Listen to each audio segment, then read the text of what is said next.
దేవునికి మహిమ కలుగును గాక. దేవుడు ఇచ్చిన మహాకృపను బట్టి పరిశుద్ధ వారంలో ఆయన చేసిన త్యాగము, దేవుడు చేసిన త్యాగము, ప్రపంచమంతటి కోసము ఆయన చేసిన త్యాగము, ఆయన మరణము, ఎంత త్యాగం చేశాడో, ఆయన ప్రాణం పెట్టాడు. ఎవరు భూలోకంలో ఎవ్వరు కూడా మరి పరిశుద్ధత మనిషికి కావాలి అంటే మరి మనిషి తప్పు చేసినందుకు మనిషే బలి అయిపోవాలి.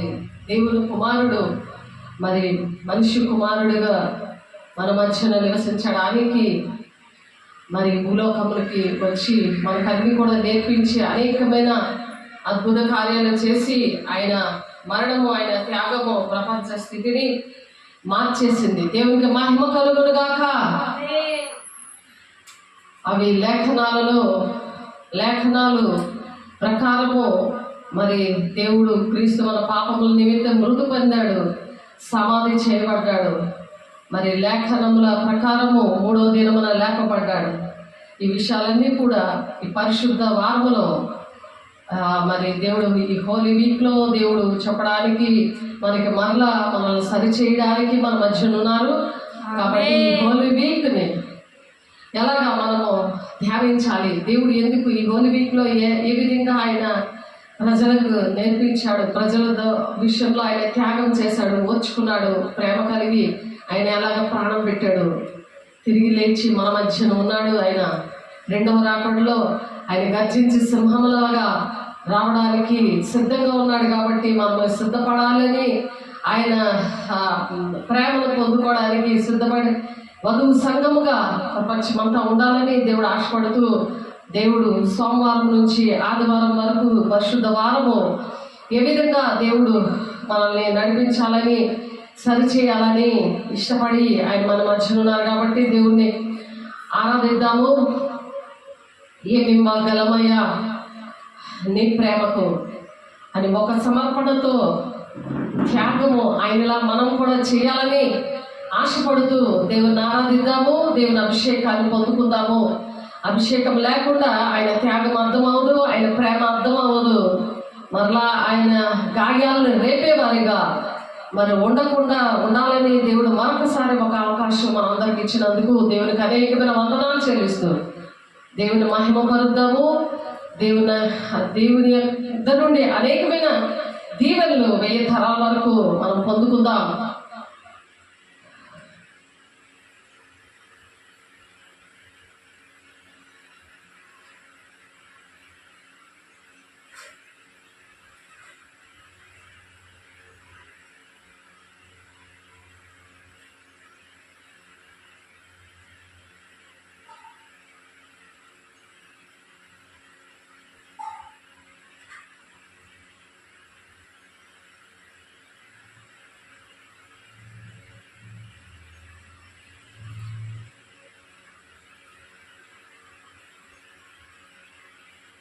ప్రతి ఒక్కరూ దేవుని ఆత్మను పొందుకోండి, దేవుని మహిమపరచండి.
దేవునికి మహిమ కలుగును గాక.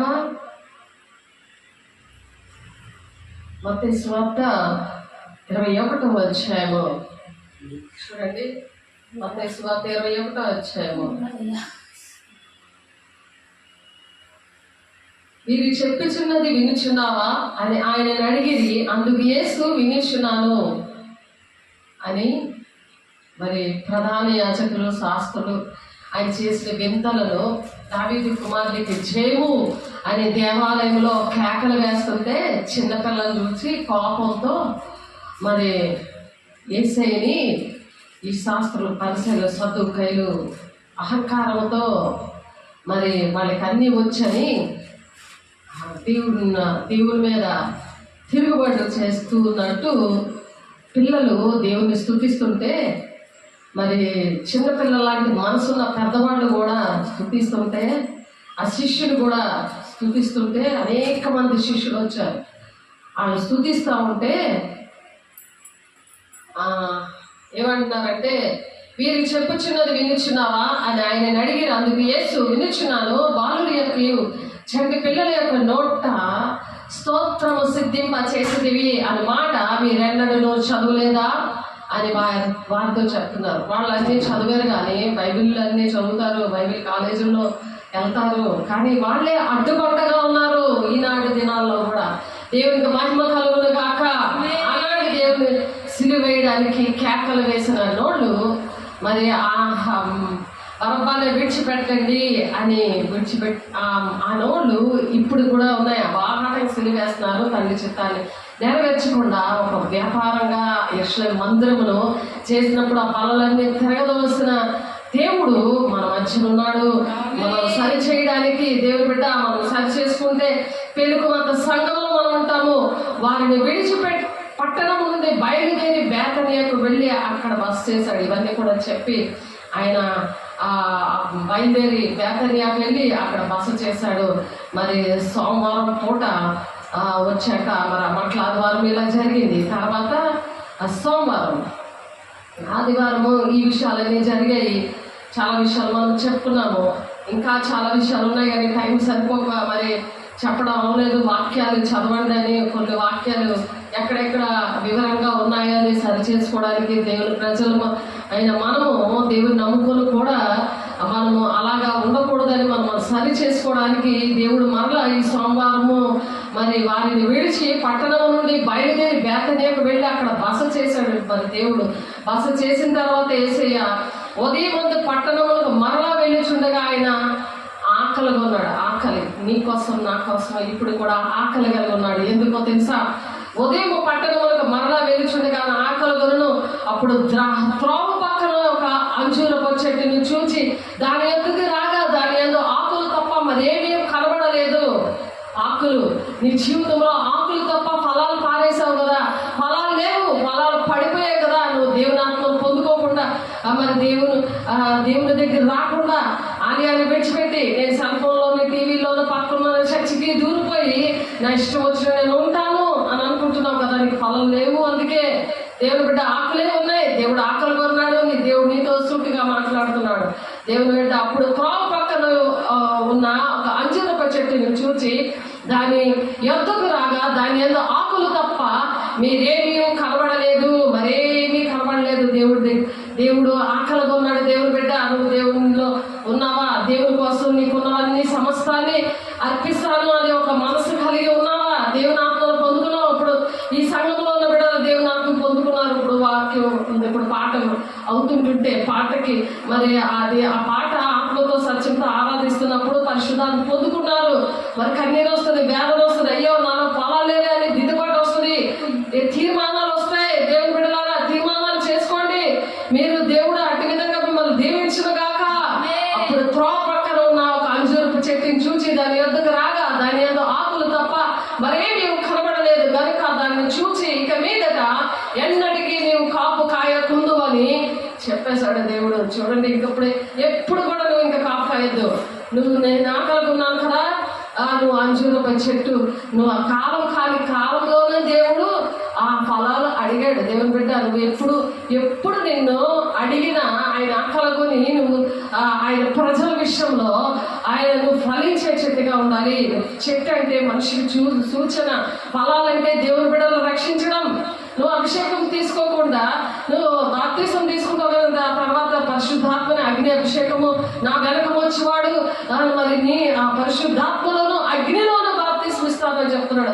ఆ అగ్ని బాప్తిసం దేవునితో కలిసి ఉంటే ఆ అగ్ని బాప్తిసం దినదినము అంతరంగ పురుషుడు దినదినము నూతన పరచబడతాడని వాక్యం చెప్తుంది. అలా నూతన పరచబడాలని దేవుడు మాట్లాడాడు. ఈ సంఘంలో ప్రతి రోజు కూడా మీరు అభిషేకం పొందుకొని పడుకోవాలని దేవుడు ప్రవచనంతో దేవుడు నాతో మాట్లాడారు. నా ద్వారా దేవుని పిల్లలతో మాట్లాడారు, నా పిల్లలతో మాట్లాడారు, ఆత్మీయ పిల్లలతో గ్లోరీ గాస్పెల్ చర్చ్ ఆర్గనైజేషన్ అని చెప్పి వాళ్ళతో మాట్లాడాడు. అస్తమాటికి చెప్పడు. ఏమంటున్నాడు ఇక్కడ? ఇంకా నువ్వు కాపు కాయకుందు గాక అని చెప్పాడు. తక్షణమే అంజూరపు చెట్టు ఎండిపోయింది. ఇప్పుడు ఆ ఎండిపోయిన జీవితాలను చిగురింప చేయడానికి దేవుడు మరలా మన మధ్యకు వచ్చాడు. సరి చేసుకుంటావా? దేవుని బిడ్డ శిష్యులది చూసి ఆశ్చర్యపడి అంజూరపు చెట్టు ఎంత త్వరగా ఎండిపోయిందని చెప్పుకుంటున్నారట. అప్పుడు అదే వేదన దుఃఖముతో మరి మా జీవితాలు అలాగే ఉన్నాయి. కొంతమందిని చూస్తుంటే కన్నీరు వేదన తప్ప వాళ్ళ దగ్గర ఫలితాలు ఏం లేవు. దేవుడు ఆశీర్వదించేస్తే భౌతికంగా ఆశీర్వాదాలు కావాలి, కానీ తండ్రి చిత్తాన్ని నెరవేర్చడానికి దేవుడు మరి ఆ భూలోకానికి వచ్చి తన ప్రాణాలను పెట్టి అన్ని కూడా నేర్పించి అందరికీ అభిషేకం ఇచ్చి ఎలాగ స్వస్థతలు మరి అభిషేకం ఎలాగ అగ్నిజ్వాలను ఆత్మతో నింపబడి భాషలతో మాట్లాడడం, దేవునితో డైరెక్ట్గా మాట్లాడడం అన్ని కూడా నేర్పిస్తే దర్శనాలు ప్రవచనాలు ఎలాగ అన్ని చెప్పి అన్ని కూడా జీవితాల్లో జరిగించి చూపించి అన్ని చేస్తే ఈ సంఘంలో అందుకు యేసు ఏం చెప్తున్నాడు అంటే ఈ శిష్యులు చూచి ఆశ్చర్యపడి అంజూరపు చెట్టు అప్పుడే ఎండిపోయిందని సంఘంలో అనుకుంటున్నారు. దేవుని బిడ్డలాగా అప్పుడే ఏంటి మొదట నువ్వు ఆత్మానుసారంగా ప్రారంభించి శరీరానుసారంగా నువ్వేంటి ఇలా తయారయ్యావు అని అందరికీ ఆశ్చర్యం కలుగుతుంది. ఎండిపోయిన జీవితాలను చూసి యేసే అన్నాడు ఆశ్చర్యపడ్డారు. ఈ దినాల్లో మనం చూసి ఆశ్చర్యపడే వాళ్ళ కోసము ప్రార్థన చేస్తున్నాం. దేవుని బిడ్డలారా అందుకు యేసు మీరు విశ్వాసము కలిగి సందేహపడకుండి ఎడల అంజూరపు చెట్టునకు కలిగిన మరి దాని ఎదుట మాత్రమే కాదు ఈ కొండను చూచి నీవు ఎత్తబడి సముద్రంలో పడవేయబడదు గాక అని చెప్పిన ఎడల అలాగూ జరుగునని మీతో నేను నిశ్చయముగా చెప్పుచున్నాను అంటున్నాడు. అలాంటి విశ్వాసం ఈ కొండను చూసి నువ్వు సముద్రంలో పడు అని అంటే అక్కడ పడిపోవాలన్నమాట. అటువంటి విశ్వాసంతో దేవునితో మీరు ఉండాలి అని శిష్యులతో చెప్తాడు. కాబట్టి మరియు ప్రార్థన చేయనప్పుడు వేటిని అడుగుదురో అవి నమ్మిన ఎడల మీరు వాటిని అన్నిటినీ పొందుదురని వారితో చెప్తున్నాడు. నువ్వు ఆయన అంజూరపు చెట్టు ఎండిపోయిందని నువ్వు ఎందుకు బాధపడుతున్నావు? నువ్వు పొలం ఫలించు, నువ్వు అటువంటి విశ్వాసం కలిగి ఉండు, నువ్వు పరిశుద్ధాన్ని పొందుకో, అని చూసి బుద్ధి తెచ్చుకో అని చెప్తున్నాడు దేవుని బిడ్డ. అని చూసి నువ్వు కూడా నీ ఎండిపోకు అని చెప్తున్నాడు దేవుని బిడ్డ. పరిశుద్ధాన్ని పొందుకున్న బిడ్డలతో దేవుడు మాట్లాడుతున్నారు. కాబట్టి నమ్మిన ఎడల మీరు వాటిని అన్నిటినీ పొందుదరని మీతో దేవుడు చెప్తున్నాడు. అటువంటివన్నీ కూడా దేవుడు ఏ ప్రణాళికలో ఉన్నాడో ఆయన ఆకలిగా ఉన్నాడు, ప్రజలు నశించిపోతున్నారని. వాళ్ళ కోసం ప్రాణం పెట్టాడు ఆయన. అనుక్షణం నువ్వు దేవుని గాయాలు రేపుతావా? వాక్యము తెలుసుకోడా? నువ్వు దేవుని మాట వినకుండా నీ రాజ్యాన్ని కట్టుకుంటావా? ప్రతి దినం కూడా నాది నాది నాది నా రాజ్యాన్ని కట్టుకుంటాను అని అనుకుంటావా? నువ్వు దేవుని రాజ్యాన్ని కట్టడానికి కదా నీ కుటుంబాన్ని ఇచ్చాడు. ఆయన ప్రణాళిక ఏంటి? దేవుని రాజ్యాన్ని కట్టడానికి మనల్ని భూలోకాలకు తీసుకొచ్చాడు. నీ రాజ్యంలో కట్టుకుంటావు, నీ ఇల్లు కట్టుకుంటావు, నీ ఇంటి నీ ఉద్యోగం చేసుకుంటే ఇవి కాదు. పిల్లలు కట్టుకొని కూర్చుంటావు అని కాదు. పిల్లల్ని శిష్యులుగా చేయమంటున్నాడు. పిల్లల గర్భంలో దేవుడు ఇచ్చే బహుమానం, ఆ బహుమానాలు దేవుడి బిడ్డలుగా మార్చాలి. ఆయన ఆకలిగా ఉన్నాడు. ఆత్మల రక్షణ విషయంలో దేవుని పిల్లలతో దేవుని రాజ్యంలో యుగగాలు ఉండాలని, సదాకాలము ఆయనతో ఉండాలని మనం ఆ ఆకలి కనుగొన్నాడు. దేవుని బిడ్డ దేవుడికి మహిమ కలుగుగాక. ఆయన దేవాలయంలోకి వచ్చి బోధించుచుండగా ప్రధాన యాజకులు, ప్రజలు, పెద్దలను ఆయన యొద్దకు వచ్చి నీ అధికారం వల్ల నీవు ఈ కార్యం చేయించున్నావు అని అడుగుతున్నారు. మొదటిగా దేవుడు ఏం చేస్తున్నారు? ఆ చెట్టును శపించాడు. రెండవదిగా అధికారం కోసము మంగళవారం నాడు, సోమవారం నాడు ఇది జరిగింది. శాపము నుండి ఈ శాపం ఎందుకు వచ్చింది? అంజూరపు చెట్టు ఎందుకు ఎండిపోయింది? ఎందుకు అనారోగ్యాలు వస్తున్నాయి? ఆ ఆర్థిక ఇబ్బందులు ఎందుకు వస్తున్నాయి? ఎందుకు కుటుంబాల్లో సమస్యలు వస్తున్నాయి? ఎందుకంటే ఆ చెట్టు, అభిషేకం పొందుకున్న చెట్టు, దేవుడు ప్రాణం పెట్టి ఆ ప్రాణం పెట్టిన ఆ చెట్టు, ఆ దేవుని యొక్క చెట్టు, దేవుని యొక్క బిడ్డ ఎండిపోయినప్పుడు ఆ కుటుంబం అంతా సర్వనాశనం అయిపోతుంది. చెదలు పట్టేస్తుంది. అది చెదలు పట్టినప్పుడు శుభ్రం చేసుకోవడానికి వస్తారు. చెదలు పట్టినంత వరకు కూడా ఏమి శుభ్రం చేయరు. అవన్నీ తినేస్తుంటే ఇన్ని వస్తువులు పాడైపోయినా అప్పుడు శుభ్రానికి బయలుదేరుతారు. కాబట్టి ఈ పరిశుద్ధ వారంలో శుభ్రం చేసుకోవడానికి దేవుని పాదాల దగ్గరికి రండి. నీ పాదాల దగ్గర సమర్పించుకుంటున్నానయ్యా, నాకున్నదంతా నీదయ్యా, నాకున్న బిడ్డలు, నాకున్న సమస్తము నీవు ఇచ్చిందే ప్రభా, అది నీదే ప్రభా అని ఎప్పుడైతే మీరు సమర్పించుకుంటారో, ప్రాణాత్మ దేహాలు ఉన్న సమస్తాన్ని సమర్పించుకుంటారా, అప్పుడే మరి దేవుడు ఆశీర్వదిస్తాడు. దేవుని బిడ్డ అప్పుడే దేవుడు జకర్యా 9:8 ఉంటది. బాధించు వారికను సంచరింపకుండాను తిరుగులాడే సైన్యము నా మందిరం మీదకి రాకుండాను దాన్ని కాపాడుకున్నట్టే నేను ఒక దండుపేటను ఏర్పరచేదను. ఒక దండుపేట నీ దగ్గర ఉంటుంది, ఎప్పుడు కంచి ఉంటుంది. నీకు, నీ కుటుంబానికి, నీ సంఘానికి, నీ దేశానికి ఒక కంచి ఉంటుంది. దేవుని బిడ్డ జకర్యా గారితో ప్రభుత్వం చెప్తున్నాడు. దేవుడు నీకు అటువంటి కంచి కావాలంటే దేవుడు ఆకలిగా ఉన్నాడు అని నువ్వు ఆలోచించాలి. దేవుడు పిల్లల విషయంలో ఈ పిల్లలు నశించుకోకూడదని, అందరూ సుఖశాంతులతో యుగాలు దేవునితో ఉండాలని దేవుడు ఆశపడి మరి ఆదాము హవ్వలు చేసిన పాపానికి వాళ్ళు వినకుండా పాము మాటలు విని, సాతాను మాట విని వాళ్ళు అవిధేయత చూపించి అపవిత్రులయ్యారు కనుక కడపటి ఆదాముగా ఆయన వచ్చినప్పుడు, ఆయన ప్రాణాలు పెట్టినప్పుడు, మనుషులు తప్పులు చేసిన దానికి మరి ఆయన శిక్ష విధించుకుంటున్నప్పుడు మానవాళి రక్షణ కోసము ఆయన తన ప్రాణాన్ని అర్పించడానికి ఆ చేతులతో చేసిన పాపమునికి, కాళ్ళతో చేసిన పాపానికి, ప్రతి అవయవం ద్వారా చేసిన పాపము తల నుండి బయలుదేరుతాయి. తలంపుల దగ్గర నుండి బయలుదేరి అవేంటంటే అవయవాలన్నీ కూడా చీకటిగా తయారవుతాయి, చీకటమయమైపోతాయి, అనారోగ్యాలు వస్తాయి. చెప్పిన మాట ఎవరు వినరు, పిల్లలు వినరు, ఇంట్లో తల్లిదండ్రులు వినరు. మరి ఎవరు కూడా వినట్లేదంటే కారణం ఏంటంటే ఆ చెట్లు ఎండిపోయాయి, ఆ ఇంటిలో దీపం ఆరిపోయింది. దేవుడు యెహోవా పెట్టిన దీపము ఆ హృదయంలో ఆరిపోయింది. కాబట్టి ఆ నామకార్థమైన జీవితాలు నమ్ముకున్నాం కదా అని ఏదో పాటలు పాడినా అది వ్యర్థమే, వాక్యం వింటున్నా, వాక్యం చెప్తున్నా అది వ్యర్థమైపోతుంది. కారణం ఏంటంటే ఆ దీపం ఆరిపోయిన దీపాన్ని ఎవరు వెలిగించగలరు? చాలా కష్టము. ఒకసారి వెలిగించబడి అది ఆరిపోతే అది వెలిగించడం చాలా కష్టం అంటున్నారు. కాబట్టి మంగళవారం దినమున ప్రశ్నలు రాస్తున్నారు. అక్కడ శాస్త్రులు, సద్దుకైలు అక్కడ అడుగుతున్నారు. కుళ్ళుకొని చచ్చిపోతారు దేవుని పిల్లలను చూసి. ఈ దినాలు కూడా ఆ దినాన్ని యేసయ్యను చూసి ఆ కళ్ళు ఓర్చుకోలేకపోతున్నాయి. యేసయ్య చేస్తున్న పనులు, ఆయన విషయాలు అర్థం కావట్లేదు. ఇప్పుడు కూడా అర్థం కావట్లేదు. తండ్రి చింత మీద ఆయన నెరవేర్పేంటో ఆయన ఎరుగుటే నిత్య జీవం అంటున్నాడు. ఆయన ఎరుగు దేవుని బిడ్డ. ఆయన ఎందుకు ప్రాణం పెట్టాడో, ఎందుకు భూలోకానికి వచ్చాడో, ఆయన మళ్ళా తిరిగి ఎందుకు లేచాడో, ఆయన మన మధ్య ఉన్నాడని విషయం అర్థం అవట్లేదు. ఆయన తాకడం కానీ, ఆయన నీతో మాట్లాడడం కానీ అది అనుభవం లేకపోతే నీకు దేవుడు అర్థమైపోతే నీకు నిత్య జీవం ఉండదు.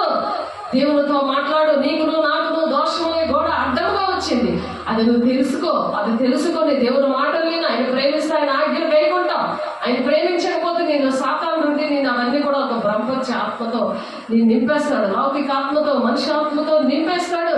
కాబట్టి ఒక భ్రమలో బ్రతకకు దేవుని బిడ్డ అని ఆనాడు మరి ఆ శాస్త్రులు పరిచయాలు అలా భ్రమలో ఉన్న వాళ్ళు దేవుడు అంతా నాకు తెలుసు, దేవుడి కోసం అన్నీ తెలుసు అని ఆ శాస్త్రులు, సద్దుకైలు, ధర్మశాస్త్రోపదేశకులు, పరిచయులు వీళ్ళందరూ కూడా ఆయన్ని ఏమంటున్నారు? ఆ యెరూషలేము దేవాలయంలో ఆయన దేవాలయంలోకి వచ్చేసి అడుగుతున్నారు. చూడండి ఎంత ధైర్యమో వాళ్ళకి. దేవుని కుమారుడిగా అంగీకరించట్లేదు, అలాగే దేవుని సేవకులను కూడా అంగీకరించాలి. వాళ్ళకి ఇష్టం ఉండదు దేవుని మాటలు చెప్తూ మరి దేవుని కార్యాలు చేస్తున్న దేవుని బిడ్డలంటే ఇష్టం ఉండదు. కాబట్టి మరి ఎవరు మిమ్మల్ని అంగీకరించరు అని ఉంది. అంగీకరించరు వాళ్ళు అని చెప్పి ఎక్కడ 1 కొరింథీ రాసిన పత్రికలో ఉంటుంది, 2వ అధ్యాయంలో ఉంటుంది. మీరు చూడండి, 1 కొరింథీ రాసిన పత్రిక 2వ అధ్యాయంలో ఎవరు కూడా మిమ్మల్ని పట్టించుకోరు అని ఉంటుంది. అక్కడ వాక్యం చూడండి, దేవుని వల్ల మీకు దయచేయబడిన వాటిని తెలుసుకున్నట్టుగా మనము లౌకికాత్మల కాక దేవుని యొద్ద నుండి వచ్చే ఆత్మను పొంది ఉన్నాము. మనుష్య జ్ఞానము నేర్పు మాటలతో కాక ఆత్మ సంబంధమైన సంగతులను ఆత్మ సంబంధమైన సంగతులతో సరిచూచుచు ఆత్మ నేర్పు మాటలతో వీటిని గురించి మేము బోధిస్తున్నాం. పౌలు గారు చెప్తున్నారు, అపోస్తల బోధలో మేము ఉన్నాము కాబట్టి దేవుడు మాకు నేర్పించినవి వివరించకుండా ఉండలేము. ఏమి తాకి చూసామో, ఏమి కళ్ళారా చూసామో, ఏది తాకి చూసామో అది చెప్పకుండా ఉండలేము. దేవుని బిడ్డలారా, ప్రకృతి సంబంధమైన మనుషుడు దేవుని ఆత్మ విషయంలో అంగీకరింపడు. అవి అతనికి వెరితనముగా ఉన్నవి, అవి ఆత్మానుభవం చేతనే వివేచింపదగును కనుక అతడు వాటిని గ్రహింపజాలడు. వాడికి అర్థం కాదు. ఆత్మ లేకపోతే, పరిశుద్ధాత్మ దేవుడు లేకపోతే వాడికి అర్థం కాదు. ఇప్పటికైనా అర్థం చేసుకోండి దేవుని బిడ్డలారా, సరి చేసుకుంటే దేవుని ఆత్మతో నింపబడతారు, అప్పుడు అర్థమవుతాయి. ఆత్మ సంబంధమైన వాడు అన్నిటినీ వివేచించడు, కానీ అతను ఎవడి చేతనైనను వివేచింపబడడు. నువ్వు అందరు గొప్పలు కోరుకుంటున్నావా? దేవుని రాజ్యానికి వెళ్ళలేవు. దేవుని మహిమపరచు. దేవుడు నేను గొప్పగా ఎంచాలి. దేవుడు దృష్టిలో నువ్వు దేవుని బిడ్డగా ఉండాలి. దేవుడు నేను మహిమపరుస్తాడు. దేవుడు నేను గొప్ప చేస్తాడు. దేవుడు ఆయన నోట్లో నుంచి వచ్చిన మాటే నీకు జీవం ఇస్తుంది. కానీ మనుషుల నోట్లో వచ్చిన మాట ఏముంటుంది? అది పురుగులు కాలి అక్కడికక్కడ చచ్చిపోతాడు. అక్కడ మరి ఇది దేవుని స్వరము కాదు, మానవ స్వరము కాదు. ఇది దేవుని స్వరం అంటే ఏం జరిగింది? ఎంత అనర్థానికి దారి తీసింది, అక్కడ మరణం ఏర్పడి చేసింది కదా. కాబట్టి మనల్ని ఎవరు కూడా వివేచింపరు. అతడు ఎవరి చేత నేను వివేచింపబడను అన్నది 1 కొరింథీ 2వ అధ్యాయం 15వ వచనంలో మనల్ని ఎవరు లెక్క చేయకపోయినా, ఎవరు మనల్ని పట్టించుకోకపోయినా అది చాలా మంచిది. మనకి దేవునికి మహిమ కలుగును గాక. మరియు మీరు ప్రార్థన చేయనప్పుడు వేటిని అడుగుదురో అవి నమ్మిన ఎడల మీరు వాటినన్నిటినీ పొందుదురని వారితో చెప్పాను. నమ్మిన ఎడల మీరేమి అడుగుతారో అవి మీరు నమ్మారనుకో, అటువంటి పరిస్థితులు ఇవ్వండి అయ్యా. మమ్మల్ని ఎవరు చూడక్కర్లేదు దేవా, నీకు చూస్తే చాలు, తండ్రి చిత్తాన్ని మేము నెరవేరిస్తే చాలు మేము చెప్తాము. వాళ్ళు వినకపోతే అది నువ్వు చూసుకుంటావు. మరి హెస్కేల్తో చెప్తారు కదా, మీరు వినకపోయినా చెప్పండి, వాళ్ళు వినినా వినకపోయినా మీరు చెప్పండి, మీ పని అంతే అని చెప్తున్నాడు. కాబట్టి అటు విధంగా దేవుడు మమ్మల్ని దీవించిన కాక ఆయన దేవాలయానికి వచ్చాడట, బోధిస్తున్నాడు. రెండవదిగా బోధ చేస్తున్నప్పుడు నీకెవరు అధికారం ఇచ్చారని అడుగుతున్నారు. మరి శాస్త్రులు, పరిచయులు, ధర్మశాస్త్రోపదేశకులు, మరి అంటే ఈనాడు బిషప్పులు అంటారు వాళ్ళే. కాబట్టి ఆయన దేవాలయంలోకి వచ్చి బోధించుచుండగా ప్రధాన యాజకులు, ప్రజలు, పెద్దలను ఆయన యొద్దకు వచ్చి, నీ అధికారం వల్ల నీవు ఈ కార్యంలో చేస్తున్నావు, ఏ అధికారం వల్ల నీవు ఈ కార్యాలు చేస్తున్నావు ఈ ఆలయంలోనే అని చెప్పి క్వశ్చన్ మార్క్ వేసి అడుగుతున్నారు. ఈ అధికారం ఎవడు నీకు ఇచ్చాడని అని అడుగుతుంటే యేసు, నేను మిమ్మల్ని ఒక మాట అడుగుతాను, అది మీరు నాతో చెప్పినడలా నేను ఏ అధికారంలో ఈ కార్యంలో చేయించున్నానో అది మీతో నేను చెప్తాను అంటున్నాడు. అంత ధైర్యము మనకు కూడా ఉండాలి. మనల్ని అడిగినప్పుడు నీకు వాక్యం తెలియకపోతే, దేవుడు నీలో లేకపోతే యేసయ్యేలాగా ముందు ఫస్ట్ నువ్వు చెప్పు, కానీ వాళ్ళకి రివర్స్గా నువ్వు అడగగలిగి ఉండాలి. యేసు, నేను మిమ్మల్ని ఒక మాట అడుగుతాను అని రివర్స్గా వాళ్ళొక మాట అనాలి.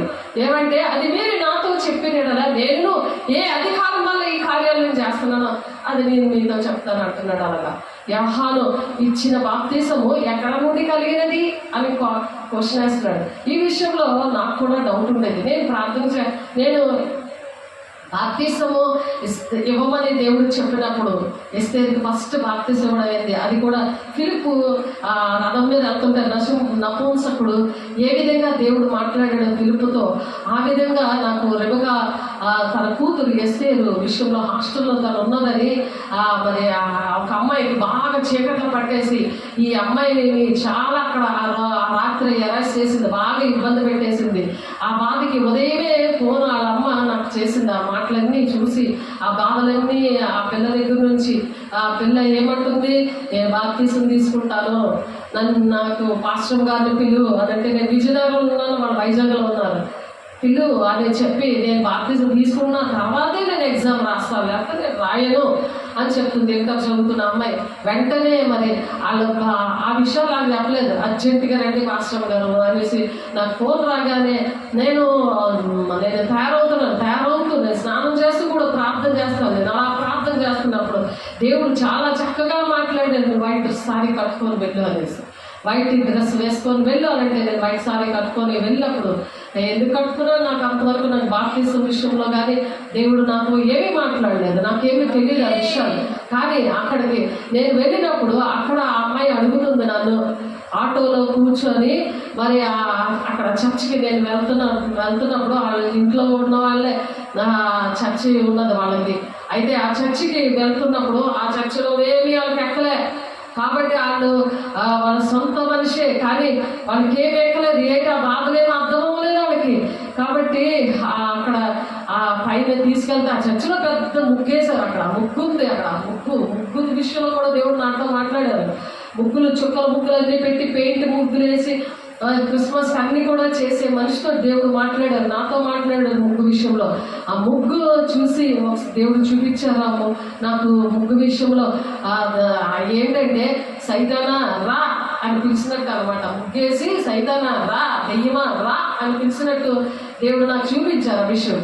అయితే అక్కడ చర్చిలో అక్కడ ముగ్గున్నది, అక్కడ పైన మేడ మీద కింద ఇల్లు పైన మేడ మీద ముగ్గుంటే చూసి అమ్మ బాబోయ్ ఇలాగే చచ్చారా నాయన అని చెప్పి వెంటనే ఆ ముగ్గంతా కడిగించేసి అక్కడ ప్రేయర్ వాటర్ చల్లి ఆ పిల్లతో దిద్దుబాటు చేయించి ప్రార్థన చేసి అప్పుడు ఇంకా మేము బయలుదేరుతున్నాము, ఆటోలో బయలుదేరుతున్నాము. అక్కడ సముద్రం దగ్గర నుంచి మేము వస్తున్నాము. ఆ సముద్రం దగ్గర నుండి వస్తున్నప్పుడు అక్కడ ఆమె చెప్తుంది, పాస్టర్ గారు నాకు అర్జెంట్గా నాకు బాప్తీసం అండి, నేను ఎగ్జామ్ రాయను, మా అమ్మతో చెప్తుంటే వినట్లేదు, నేను ఎగ్జామ్ రాయను, నాకు బాప్తీసం ఇవ్వండి అర్జెంటుగా. అసలు దెయ్యాలతో అంతా విడుదల వచ్చేసింది, దిద్దుబాటు చేస్తా అంతా కూడా చేతులు వేసి ప్రార్థన చేస్తా అంతా కూడా దేవుడు సిద్ధపరిచాడు. సిద్ధపరిచిన తర్వాత అప్పుడు అడుగుతున్న మాట ఆటోలోనే ఆ రథము దగ్గర ఆ నపుంసకుడు ఎలాగైతే అడుగుతాడో అలాగా ఆ అమ్మాయి అడిగినప్పుడు వెంటనే ఆమెతో పాటు మా అమ్మాయి నా ఆత్మీయ బిడ్డలు నాతో ఉన్నారు, వాళ్ళు కూడా అక్కడ బాప్తీసం తీసుకున్నారు. దేవుడికి మహిమ కలుగును గాక. అలాగా దేవుడు ఆ బాప్తీసం ఎక్కడి నుండి కలిగినది అనే విషయము నాకు తెలియలేదు, ఎక్కడి నుండి కలిగింది ఆ విషయం తెలియలేదు. ఇమ్మన్నారు దేవుడేమో ఉదయం నుండి నాకు చెప్తున్నారు, అహో వైట్ సార్ అందుకే గోబలు పట్టుకోమన్నాడు దేవుడు అని అనుకున్నాను. అంత మాట్లాడుతున్నప్పుడు దేవుని అభిషేకం, అవును ఈ పిల్లకి అభిషేకం ఇస్తేనే పరిశుద్ధాన్ని పొందుకుంటేనే నమ్మి బాప్తీసం తీసుకున్నవాడు రక్షణ పొందుకున్నాడు, నమ్మని వారికి శిక్ష విధించబడను, నమ్మిన వారి ఏడల సూచక్రియలు కనబడతాయి, రోగుల మీద స్వస్థతలు వస్తాయి, చేతులు వేసి ప్రార్థన చేస్తే దెయ్యాలు వెళ్ళగొడతారు, విషకరమైన త్రాగినా సరే ఏమీ జరగదు, అందుకే ఈ అమ్మాయి రక్షణ కోసం కోరుకుంటుంది అని వెంటనే ఆమెతో పాటు ఇంకొక 4-5 తీసుకున్నారు. దేవునికి మహిమ కలుగును గాక, మహిమ కలుగును గాక. అలాగే ఇంద్రాపల్లిలో కూడా మరి ఇక్కడ జనుగుడు చూసుకొని మేడపల్లి వెళ్ళి అక్కడ బాప్తీసం సువార్తమ్మ అనేసి ఒక ఆమెకి ఇక్కడ నుంచి జనుగుడిలో పరిచయం చూసుకొని చర్చిలో మెసేజ్ చెప్పేశాక ఆదివారం పూట మరి ఇంగ్రాపల్లి వెళ్ళిన తర్వాత అక్కడ వాళ్ళు ఏంటంటే బాప్తీసానికి సిద్ధపడ్డారు. కొంతమంది సిద్ధపడి ఉన్నారు. అక్కడ మెసేజ్ చెప్పినప్పుడు అక్కడ అందరూ కూడా సిద్ధపడి ఉన్నారు. ముందు మెసేజ్కి ఇప్పటికి చెప్పినప్పుడు సిద్ధంగా ఉన్నారు. మాకు బాప్తీసం ఇవ్వండి అంటున్నారు. చీకటి అయిపోయింది ఆ రోజు, అది వెన్నెలు కూడా కనిపిస్తుంది. మరి అక్కడికి లాంతర్ పెట్టి ఒక చిన్న పాప మమ్మల్ని తీసుకెళ్తుంది, ముందు నడుస్తుంది. ఇక్కడ ఒక 4-5 10 మంది దగ్గర వాళ్ళు నాతో వస్తున్నారు, ఆత్మీయ బిడ్డలందరూ కూడా వస్తున్నారు. ఆమెకి బాప్తిస్మం ఇస్తున్నప్పుడు దేవుడు మరి లూది అని ఒక అమ్మాయి ఫొటోస్ తీస్తుంది. సూర్యుడికి కూడా ఆ పైన చంద్రుడు వచ్చేస్తున్నాడు, ఆ చంద్రుడు కూడా ఫోటో తీసింది. ఎందుకు తీస్తున్న పిల్లలు ఆ ఫోటోలో అని అంటున్నాను నేను. కానీ అక్కడ విషయం ఏంటో తెలుసా, ఇక్కడ వాక్యంలో ఉంది. దాని తర్వాత దేవుడి వాక్యము, ఈ వాక్యం కోసం ఈ సాక్ష్యం చెప్పడం జరుగుతుంది మన దగ్గర. నా విషయంలో ముందు ప్రాక్టికల్గా దేవుడు చేస్తాడు, తర్వాత వాక్యం చూపిస్తూ ఉంటాడు. నాకు కూడా అర్థం కాదు ఈ విషయం. యోహాను ఇచ్చిన బాప్తిస్మం ఎక్కడ నుండి కలిగింది అని అక్కడ క్వశ్చన్ మార్క్ ఉంది. పరలోకం నుండి కలిగినదా, మనుషుల నుండి కలిగినదా అని వారిని అడిగేది. వారు మనము పరలోకం నుండి అని చెప్పితే ఆయన అలాగైతే మీరెందుకు అతను నమ్మలేదని మనల్ని అడుగుతాడు అని అనుకుంటున్నారు. అయితే పరలోకం నుండి కలిగిందా లేకపోతే మనుషుల నుండి కలిగిందా అనే విషయం ఆ డౌట్ ఈ వాక్యం దేవుడు నాకు చూపించినప్పుడు నాకు అర్థమైంది. ఈ వాక్యం చూడగానే అక్కడ ఫోటోల్లో ఎలా పడిందంటే పైనుండి ఇలాగ ఫోకస్గా ఇలా వెలుగలాగా పడింది. అది ఇప్పుడు ఫేస్బుక్లో ఉంటుంది, మీరు నా ఫేస్బుక్ చూస్తూ ఉంటుంది. చాలా సంవత్సరాలు అయింది, ఇప్పుడు 6-7 సంవత్సరాలు 7-8 సంవత్సరాలు అయిపోద్దేమో ఈ విషయం నేను చెప్తున్నాను. అది అలాగ పైన ఫోకస్గా బాప్తిస్మం ఇస్తున్న మా మీద పడింది. మళ్ళీ వెళ్ళినప్పుడు ఎప్పుడు కూడా వెళ్ళి ప్రార్థన చేసినప్పుడు అక్కడ వాటర్ అంతా కూడా అది జలములాగా స్టాక్ అయిపోయినట్టు ఉన్నది. మొత్త సముద్రం టైపు, మొత్త సముద్రం అంటే చచ్చిపోయినట్టు ఉంది. అది దాని మీద నీటి మీద జలములు అల్లాడుతున్నాయని వాక్యం చెప్తుంది కదా ఆదికాండంలో. చీకటి అగాధ జలముల పైన మరి ఆత్మ కమ్ముకొని ఉంది అని ఉంటుంది అక్కడ. ఆ ఆత్మ ఎలా కమ్ముకుని ఉందో అలాగా ప్రార్థన చేసిన వెంటనే వెనక నుండి ఫోటో తీసిన అమ్మాయి ఫోటో తీస్తే వెలుగు అనమాట. వెనక నుండి నేను ఆ రోజు గ్రీన్ సారీ కట్టుకున్నాను. అలా వెనక నుండి మరి ఫోకస్గా వెలుగు అనమాట. అలాగా వాటర్ మీద రావడం ఆ ఫోటోలో ఉంది, మీరు చూస్తే ఉంటుంది అది. కాబట్టి అలాగా మళ్ళీ బాప్తిస్మం ఇచ్చినప్పుడు పైనుండి ఇలా ఫోకస్గా వెలుగు, అగ్ని లాంటి వెలుగు ఆరెంజ్ కలర్లో అలాగా చుట్టూరు పైనుండి వచ్చి చుట్టూరు ఇలా బాప్తిస్మం ఇస్తున్నప్పుడు లాగా వచ్చింది. అలాగా ఇప్పుడు అది ఏంటి, దాని అర్థం ఏంటి? పైనుండి కలిగింది ఆ శక్తి. పరలోకం నుండి కలిగినా మనుషుల నుండి కలిగినా అంటే ఆన్సర్ ఆ ఫోటోలో ఉంది. అక్కడ పరలోకం నుండి కలిగింది, మనుషుల ద్వారా ఏం జరగదు. అది శాస్త్రుల పరిశీలనకి ఆ జవాబుగా అది ఇప్పటికి కూడా శాస్త్రుల పరిశీలన సర్దుకేలు ధర్మశాస్త్రోపదేశకులకి తెలియట్లేదు. ఎప్పటికి కూడా అది ఎవరికీ తెలియని మర్మాన్ని దేవుడు ఆ విధంగా ఆ రోజుల్లో దేవుడు చూపించారు. దేవుని బిడ్డ దేవునికి మహిమ కలుగును గాక. అప్పుడు ఆ ఫోటోలు ఎందుకు తీసిందో, దేవా ఆ బిడ్డలో ఉండను ఫోటోలు తీపించావు, లేకపోతే ఈ వాక్యం నాకు నువ్వు చూపించావు, లేకపోతే ఒక ప్రణాళిక ఉంటుంది దేవునికి. సేవ అంటే దేవుని దర్శనము, పిలుపు, అభిషేకము లేకుండా సేవ జరగదు. మామూలు సేవ చేయకూడదు. దేవుని సేవ అంటే అగ్నితో కూడింది. దేవుడు ప్రణాళికలో దేవుడు ఇష్టం చేయాలి. దేవుడు ప్రణాళికతో ఉన్నప్పుడు దేవుడు అభిషేకించి దేవుడు వరాలతో పంపిస్తాడు. పరిచర్యలో మనం లోబడినప్పుడు ఇస్తాడు. దేవుని బిడ్డ నీకు ఇస్తాడు, ఇప్పుడు కావాలంటే ఇప్పుడు ఇస్తాడు. నేనైతే అడగలేదు, నాకు అవన్నీ తెలియదు కూడా. కానీ నేను పాస్ అవుతానని కూడా తెలియదు. కానీ నేను ఎప్పుడైతే లోబడ్డానో ఆయన ఎంచుకున్నాడు, ఆయన జరిగించుకొని నేర్పించాడు. నాకు నేర్పించమని అడిగాను. ఎప్పుడైతే ఏమి ఇవ్వగలనే, నాకు ఉన్నదంతా నీకు ఇస్తున్నాను, నా జీవితం అంకితమయ్యా అని నేను ఎప్పుడైతే సమర్పించుకున్నానో, ఈ భౌతికమైనవి సమర్పించుకోవడం కాదు, అంతరంగ పురుషుడు విషయంలో ప్రతి విషయంలో మనం సమర్పణ కలిగి ఉండాలి. దేవుని బిడ్డ మనుషులు కలిగినట్టు కాదు, దేవుని కనబడాలి. మనం ఎలాగున్నామో మన రూపము దేవుని మహిమతో నింపబడింది, అది మనుషులకు కనబడేది కాదు. దేవునితో మనకు ఆ సంబంధం కలిగి ఉండాలి. దేవుని బిడ్డలారా దేవునికి మహిమ కలుగు కాక. యోహాను ఇచ్చిన బాప్తిస్మం ఎక్కడ నుండి కలిగినది అంటే దాని ఆన్సర్ ఏంటి? పరలోకం నుండి కలిగినది దాని ఆన్సర్. ఈ సాక్ష్యాన్ని బట్టి దేవుడు పరలోకం నుండి కలిగింది అంటే అది అంత మంచి దేవుడు చేసిన సాక్ష్యాలు భూది గంతముల వరకు పరిశుద్ధాత్మ దేవుడు వచ్చినప్పుడు భూది గంతముల వరకు అది ప్రకటన చేయడానికి అపోస్తలుల 1:8 ప్రకారం దేవుడు కృప చూపించాడు. దేవుడికి మహిమ కలిగిన గాక. మన దేవుడు మనం అనుకునేవి మనకు అర్హత లేనివి దేవుడు చేస్తున్నాడు అంటే అది భూది గంతముల వరకు అలా రక్షణ పొందుకోవాలని మనల్ని అలా వెలుగుగా చేశాడు దేవుని బిడ్డ. నువ్వు కొంచెం కింద మంచం కింద పెట్టకు. అది దీపస్తంభం మీద పెట్టినప్పుడు 1000 తరాల వరకు నువ్వు దీవెనకరంగా ఉంటావు. దేవుని బిడ్డ, అలాగే దేవుడు నన్ను నిలబెట్టాడు. దేవుని బిడ్డ, దేవుడి వల్లనే నేను ఉన్నాను కానీ మనుషుల వల్ల నేను వెళ్ళలేను. దేవుడు ప్రతి విషయంలో కూడా ఏది కావాలంటే దేవుడు వెంటనే అది ప్రొవైడ్ చేస్తాడంటే, మనసులో అనుకుంటే అది దేవుడు చేస్తాడంటే కారణాలు అవే. దేవుడు చేస్తాడు, ప్రతిదీ ఆయన సమకూరుస్తాడు. మనకు మనుషులు మాయ చేసేస్తారు, కానీ దేవుడు అలా కాదు. మన మనసులో మన హృదయంలో ఏది ఉందో ఆ తలంపులు ఎరిగిన దేవుడు అలా ప్రేమిస్తాడు. దేవుడు బిడ్డ, ఆ ప్రేమను మనం రుచి చూసి మనం ఎరిగినప్పుడు అది చెప్పకుండా ఉండలేము. ఆ దేవుని ఆత్మ ఆ విధంగా మనల్ని నడిపిస్తూ ఉంటుంది అనమాట. ఎంతమంది అయితే నా మూలంగా నడిపించబడతారో వాళ్ళే నా కుమారులు నా కుమార్తెలు అంటున్నాడు. ఆ కుమారులుగా కుమార్తెలుగా ఈ భూలోకం అంతా అవ్వాలని ఆయన ఆశపడి ఈ పరిశుద్ధ భారాన్ని మనకి ఈ సంవత్సరం ఇచ్చినందుకు దేవునికి మహిమ కలుగుగాక.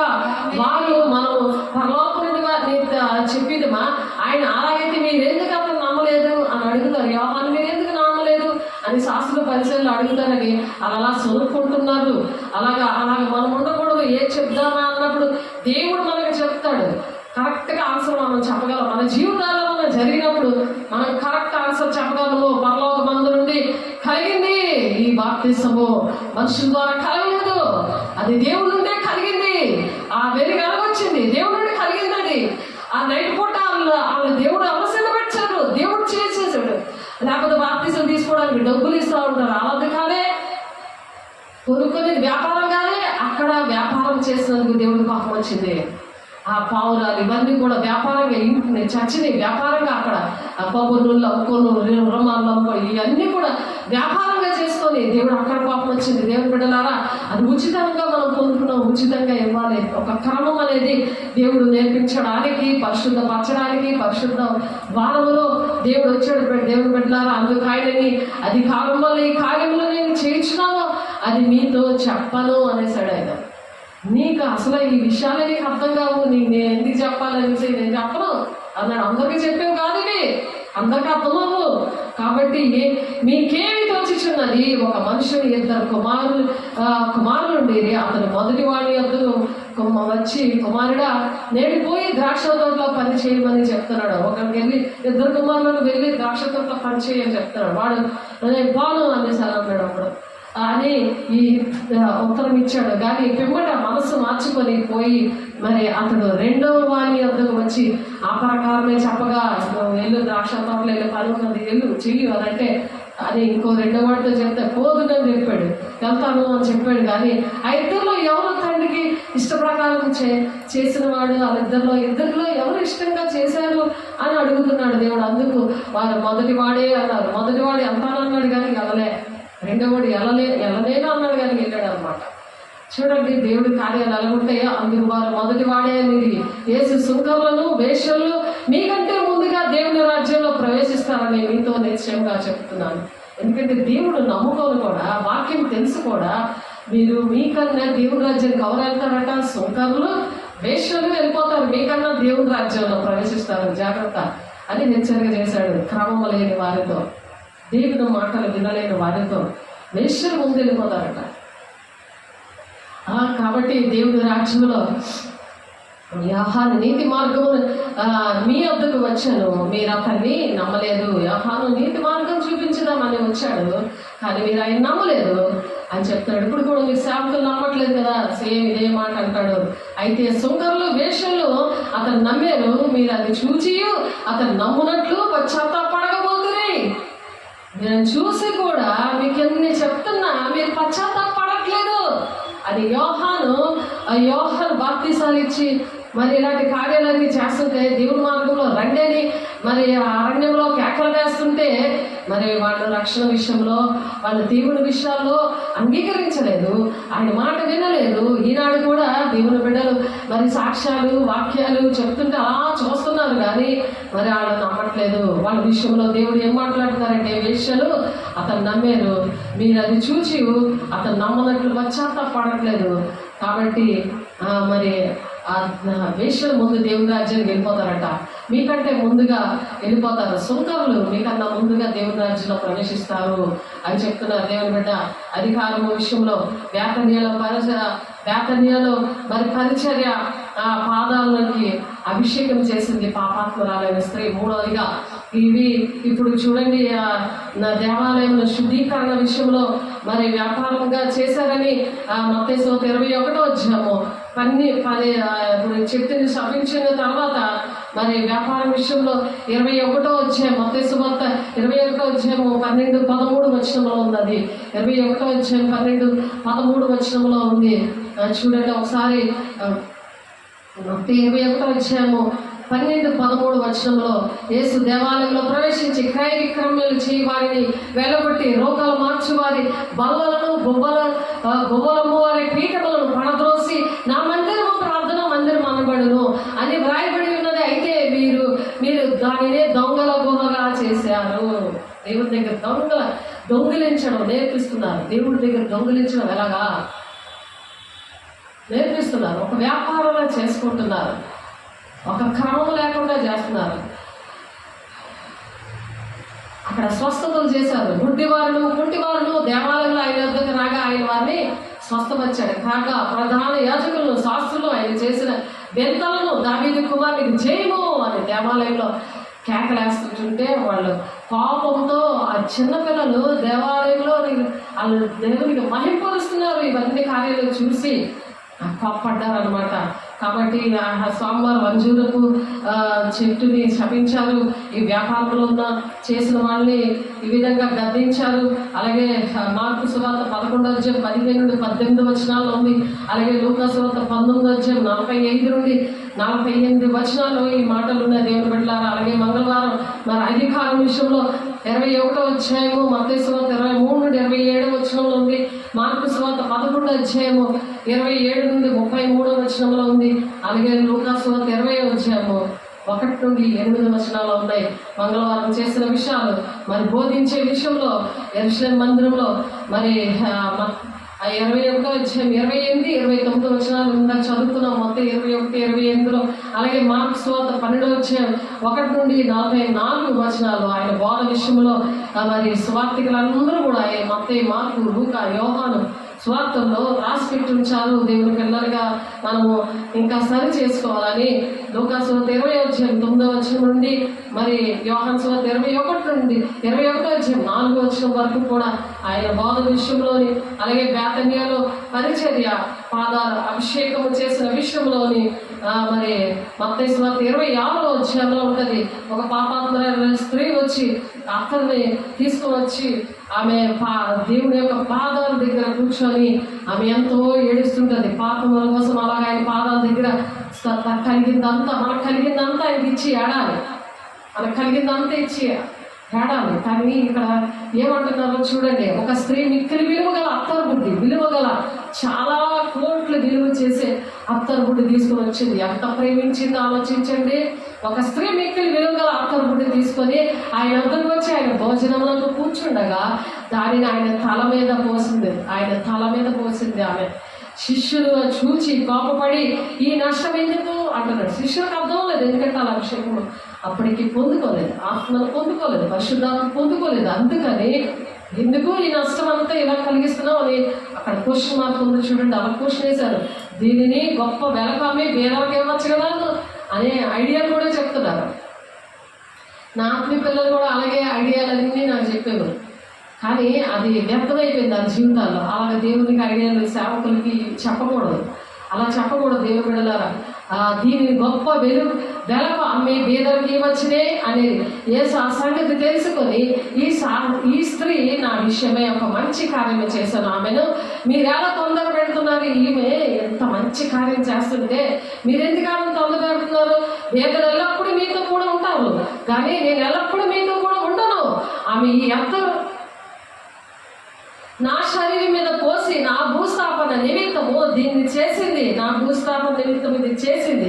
కాబట్టి సర్వలోకమందు ఈ సువార్త ఎక్కడ ప్రకటించబడునో అక్కడ ఈమె చేసినది కూడా ఈమె జ్ఞాపకార్థంగా ప్రశంసించబడునని మీతో నిశ్చయముగా చెప్పుచున్నానని వారితో చెప్తాడు. ఈ మాటలు ఎక్కడైతే సువార్త ప్రకటిస్తారో అక్కడ అందరూ కూడా చెప్పుకుంటారు. ఈ మాటలు ఇది ఈమె నన్ను అభిషేకిస్తుంది, ఈమె నా శరీరము మీద పోసి నా భూస్థాపన నిమిత్తము దీన్ని చేస్తుంది అని చెప్తున్నాడు. చూడండి, అప్పుడు 12 మందిలో ఉన్నప్పుడు ఇస్కరియోతు యోధ ఏం చేస్తాడు?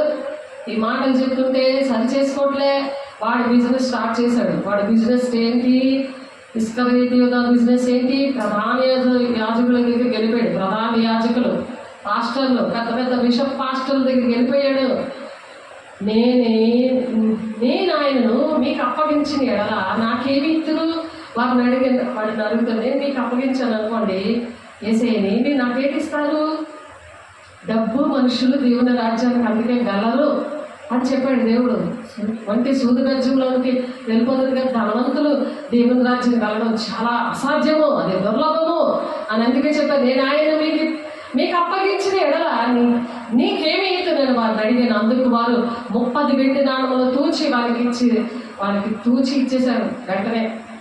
ఇక్కడ అభిషేకము చేస్తుంటే దేవుని దగ్గర ఉండాలి కదా. వీడు సైడ్ నుండి వెళ్ళిపోయి సైడ్ బిజినెస్ చేస్తున్నాడు. మరి అలాగా చేయకూడదు దేవుని బిడ్డ. ఎంతమందితో మీరు సైడ్ బిజినెస్ అలా చేస్తున్నారో, ధనాపేక్షతో మీరు ఉన్నారో అవన్నీ సరి చేసుకోవాలి. అలాగే బుధవారము వ్యతిరేకంగా ఆయన మీద కుట్ర పొందుతున్నారు అన్నమాట. వ్యతిరేకంగా ఆయన మీద కుట్ర పన్నడం అంటే ఇదే. ఇస్కరియోతు యోధ ఇలాగ కుట్ర అనేది పన్నుతున్నాడు. ఆ విషయాలు మరి ఎక్కడున్నాయి? మత్తయి సువార్త 26వ అధ్యాయము 14 నుంచి 16 వచనాలు ఉంది. మార్కు సువార్త 14వ అధ్యాయము 10, 11 వచనాల్లో ఉన్నది. చూడండి ఒకసారి. మార్కు సువార్త 14వ అధ్యాయము మార్కు సువార్త 14వ అధ్యాయము 3 నుండి 9 వచనాలు. అలాగా నీవి నీ సహోదరుడైన మార్కు సువార్త చూడండి. మార్కు సువార్త 14వ అధ్యాయము మార్కు సువార్త 14వ అధ్యాయము 10, 11 వచనాలు. 12 మందిలో ఒకడు ఇస్కరియోతు యోధ ప్రధాన యాజకుల చేతికి ఆయన అప్పగించవలని వారి వద్దకు పోగా వారు విని సంతోషించి వారికి ద్రవ్యం ఇత్తుమని వాగ్దానం చేశారు కనుక వాడు ఆయనను అప్పగించుటకు తగిన సమయము కనిపెట్టుకొని ఉంటున్నాడు. ఇప్పుడు ప్రజలందరూ అదే పనిలో ఉన్నారు. దేవుని బిడ్డలారా, దేవుని సేవకుని ఎలాగ అప్పగించుతాం, వాళ్ళు ఎలా మాట్లాడుతున్నారు కదా, వాళ్ళ మాటలు వింటారు కానీ వాళ్ళు సరి చేసుకోరు. ఇస్కరియోతు యోధలాగా కనిపెట్టుకొని ఉన్నారు, కనిపెడుతున్నారు ఎలాగ అప్పగించాలి అనేసి. కానీ దేవుడు వాళ్ళ పక్షాన వ్యాజ్యమాడతాడు. దేవుడు వాళ్ళ పక్షాలు ఉన్నాడని అలా అర్థం చేసుకోవట్లేదు. వాక్యాన్ని విని సరి చేసుకునే వాళ్ళు చాలా తక్కువ మంది. అసలు ఎక్కడ వెతికినా వాళ్ళు దొరకట్లేదు. అలాగుంది. అంచె దినాల్లో అక్రమం విస్తరించడం చేత అనేకుల ప్రేమ చల్లారిపోతుంది అని అందుకే రాశారు. దేవుని బిడ్డలారా, దేవుని రాజ్యంలోకి సిద్ధపడండి, అవన్నీ మానేయండి. దేవునికి ఇష్టంగా దేవుని వాక్యాన్ని పట్టుకొని నడవండి. వాక్యమే దేవుడే ఉన్నాడు. వాక్యాన్ని చూడండి. ఎందుకంటే లేఖనాలు నెరవేర్చబడడానికే దేవుడు ఇవన్నీ కూడా జరిగించారు. 1 కొరింథీ రాసిన పత్రిక 15వ అధ్యాయము 3వ వచనం నుండి 8వ వచనం వరకు ఉంది ఈ మాటలు. లేఖనములు ప్రకారము క్రీస్తు మన పాపముల నిమిత్తము మృతి పొందెను, సమాధి చేయబడెను, లేఖనముల ప్రకారము 3వ దినమున లేపబడెను. ఎవరెవరికి కనబడ్డాడో, ఎంతమందికి కనబడ్డాడో ఆయన ప్రూఫ్లు అన్నమాట. అవన్నీ కూడా లేఖనాల నెరవేర్పు దేవుని విషయంలో ఎలాగైతే ఉన్నాయో మన జీవితాల విషయంలో కూడా ఆ లేఖనాలన్నీ మన పట్ల కూడా ఆయన పిల్లలుగా నెరవేర్చబడాలి. అంటే లేఖనము వినాలి, చూడాలి, రాసుకోవాలి, అవి పట్టుకొని ప్రార్థన చేయాలి, దేవుని పాదాలు పట్టుకొని అడగాలి. అప్పుడే అర్థమవుతాయి. దేవుని బిడ్డలారా, నేను ఆ విధంగా ఏడ్చినందుకు దేవుడు ఇచ్చారు ఈ కృపని. దేవునికి మహిమ కలుగును గాక. లూకాసు 22వ అధ్యాయం 3 నుంచి 6 వచనాలు కూడా ఈ విషయాలు ఉన్నాయి. కాబట్టి లక్షవారము అద్భుతకరమైన విషయం, ఆశ్చర్యకరమైన విషయం. దేవుడు శిష్యులతోటి ప్రభు బల్లారాధన చివరి రాత్రి యెరూషలేము మందిరంలో చేసేందుకే. దీనివల్లే మేము బతుకుతున్నాం. ప్రార్థన ఎందు, సహవాసం ఎందు, రొట్టె విచ్చినది ఎడతెగగా ఉండండి. మీరు అపోస్తల వాడబడతారు. సాధారణకి మీలో చూస్తే భయం వేస్తుంది. వాక్యం తెలియాలి. నన్ను జ్ఞాపకం చేసుకుంటే దీనిని చేయండి అని దేవుడు నేర్పించాడు. నాకు భక్తి నేర్పించు ప్రభా, నా జీవితం అంకితిస్తున్నానయ్యా అని ఏడ్చినప్పుడు దేవుడు ఇచ్చాడు. ఒకప్పుడు నేను నామకార్థంగా ఉన్న మనిషినే, కానీ ఆ ప్రేమను ఇచ్చాడు. దాన్ని విడిచిపెట్టి మనం వెళ్ళలేదు.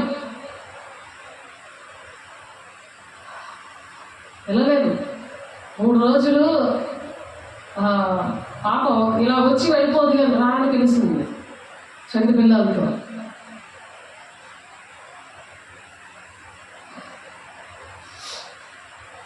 విజయవాడ ట్రాన్స్ఫర్ అయిపోయిన తర్వాత మరి అలా ఆయన ప్రమోషన్ కోసం మళ్ళీ 3 రోజులు క్యాంప్ వేయవలసి వచ్చింది. తెలుసా ఆ విషయం ఎందుకు? దేవుని విషయాల మీదే ఆశ ఉంటుంది, కానీ దేవుని ఇంటిని గురించిన ఆసక్తి దీన్ని భక్షిస్తుంది అంటాడు దావీదు భక్తుడు ఏమంటాడు? దేవుని ఇంటిని గురించిన ఆసక్తి దాన్ని భక్షిస్తుంది, తినేస్తా ఉంటుంది.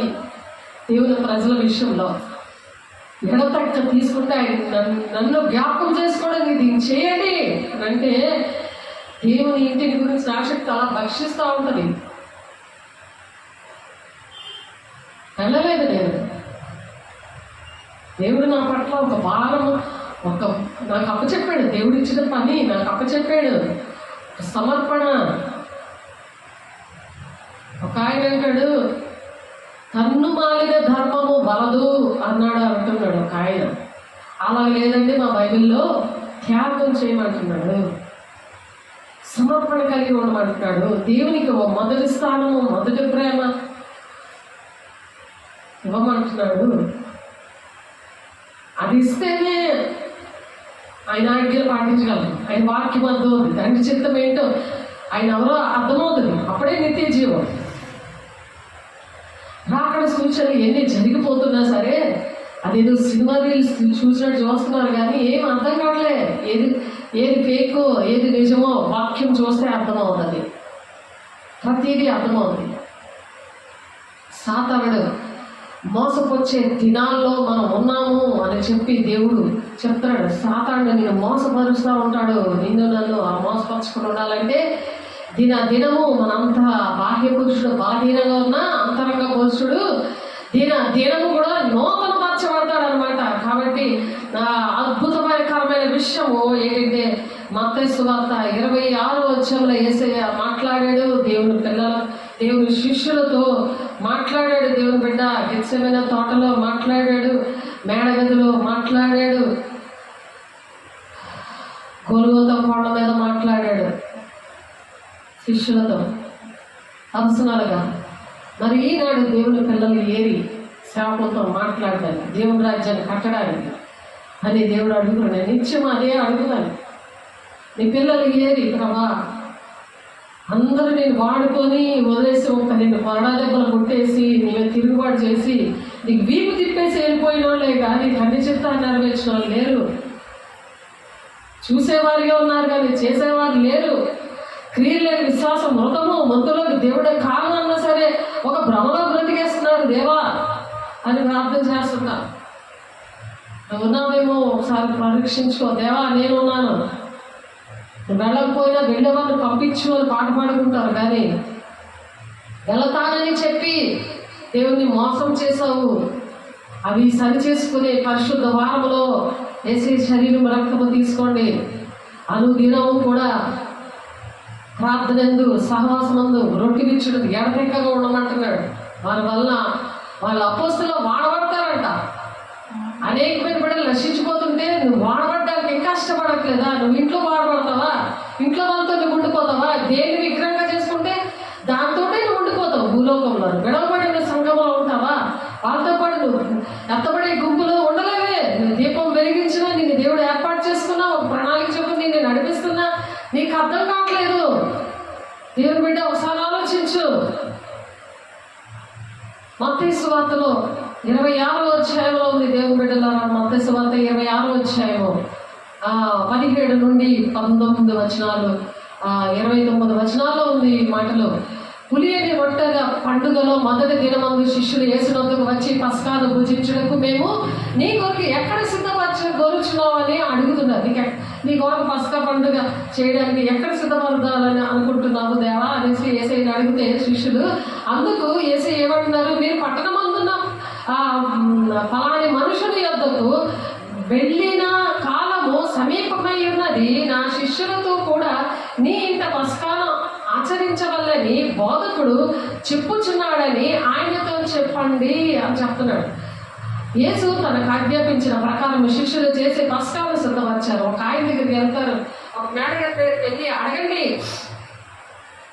అడగండి ఇలాగా బోధకుడు పస్కాను అక్కడ ఆచరించడానికి, పస్కా పండుగ చేయడానికి ఆయన అడుగుతున్నాడు, నీ ఇంట పస్కాను ఆచరించడానికి బోధకుడు అడుగుతున్నాడు. ఇష్టం లేదు, మానిక వలసలో ఇష్టం లేదు పస్కాను ఆచరించడం. ఆయన బల్లారాధన తీసుకోవడం, ఆరాధన చేయడము, అక్కడ గ్రామం అంతా రక్షించబడడం, ఆ కుటుంబం రక్షించబడడం ఇష్టం లేదు. కానీ ఇక్కడ ఇష్టపడుతున్నాడు ఇతను.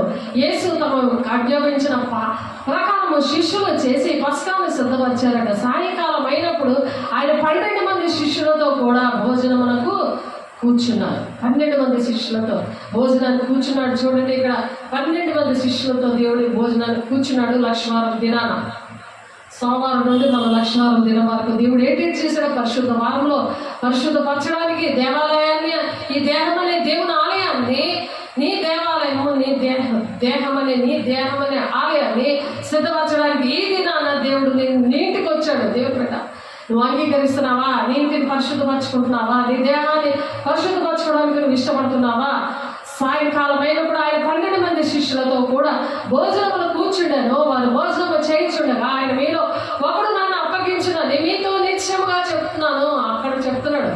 బల్లారాధన తీసుకున్న దగ్గర ఇక్కడ కూడా పేతురు అనే మరి ఇక్కడ ఒక ఇల్లు ఉన్నది. ఆ ఇంటిలో కూడా ఇలాగ బల్లారాధన తీసుకొని ఇస్తే అతనికి ఏం జరిగిందో తెలుసా? నోట్లో ఇలా పెట్టగానే పాములాగా నాలుగుని ఇలా గాడిస్తున్నాడు. వాడు చెప్తున్నాడు, దెయ్యం నాకు కనబడుతుందండి అని. ఎందుకంటే తాగుడు మానేసిన మనిషి ఆ తాగుడికి ఇష్టపడ్డాడు. వాడు ఇష్టపడిందే కాకుండా తన తండ్రికి కూడా బాప్తిజం తీసుకున్నాడు. అతను మోషే అని పేరు పెడితే అతను కూడా ఇచ్చాడు ఆ దుర్మార్గుడు. ఇప్పుడు ఎలాగ దుర్మార్గుడిలాగా ఎలా తయారయ్యాడు? పిల్లలు కుటుంబాలు అన్నీ పాడు చేయడానికి కొడతారు వీళ్ళు. వాడే ఇస్కరేతు యోధ అనమాట. ఎక్కడ వాక్యంలో ఉన్నాడు అలాంటి యోధ. యేసు తమకు ఆజ్ఞాపించిన ప్రకారం శిష్యులు చేసి పస్కాను సిద్ధపరిచి సాయంకాలం అయినప్పుడు ఆయన 12 మంది శిష్యులతో కూడా భోజనము కూర్చుండను. వారు భోజనము చేయించుండగా ఆయన ఏమంటున్నాడు? మీలో ఒకడు నన్ను అప్పగించునని మీతో నిశ్చయముగా చెప్పుచున్నాను. ఆ రోజు యేసయ్యను అప్పచెప్పారు, ఇప్పుడు నన్ను అప్పచెప్పారు. నాకు దూరం అయిపోయారు. పిలిస్తే పలుకుతారు, పాశ్రమ గారు అనుకుని చక్కగా మాట్లాడతారు. కానీ వాళ్ళ దేహము దేవుని ఆలయంగా లేదు, సైతానిక ఆలయంగా ఉంది. బాధ్యులు ఎవరు? ఆలోచించండి. దేవుడు చెప్పినా వినలేదు ఆ రోజు ఇస్కరేతు యోధాగా వచ్చి. నువ్వు కూడా నీ దేహం అనే ఆలయం పాడు చేసుకుంటున్నావా? సహవాసంలో లేకుండా వారు భోజనము చేయించుండగా ఆయన మీతో ఒకడు నన్ను అప్పగించునని మీతో నిశ్చయముగా చెప్పుచున్నానని. అందుకు వారు బహు దుఃఖపడి ప్రతి వాడును ప్రభువా నేనా అని ఆయన అడుగు. ప్రతి వాడు ఏమంటున్నాడు? నేను అప్పచెప్తానా అని అడుగుతున్నారు. ఇక్కడ ప్రతి ఒక్కరు కూడా దేవుడు నేను అప్పచెప్పేస్తానా? నువ్వు అప్పచెప్తున్నావు, చూసుకో, వాక్యానికి విరుద్ధంగా నడుస్తున్నావు.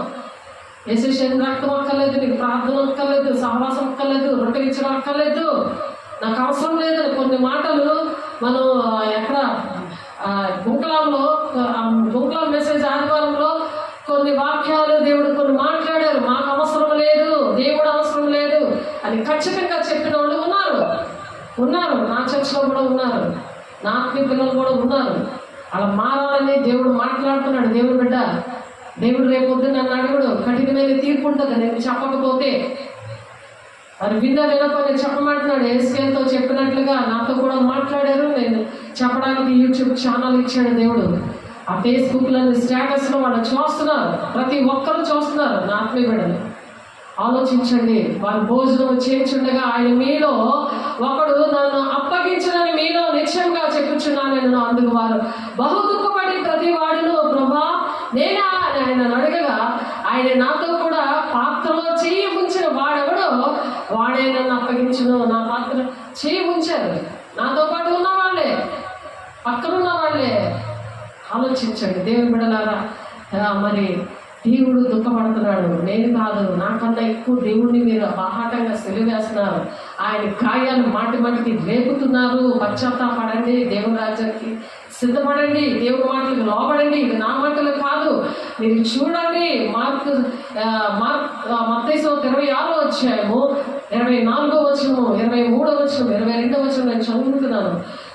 చూడండి. మనుష్య కుమారుని గురించి వ్రాయబడ్డ ప్రకారం ఆయన పోచున్నాడు, కానీ ఎవరి చేత మనుష్య కుమారుడు అప్పగించబడుచున్నాడో ఆ మనుషునికి శ్రమ.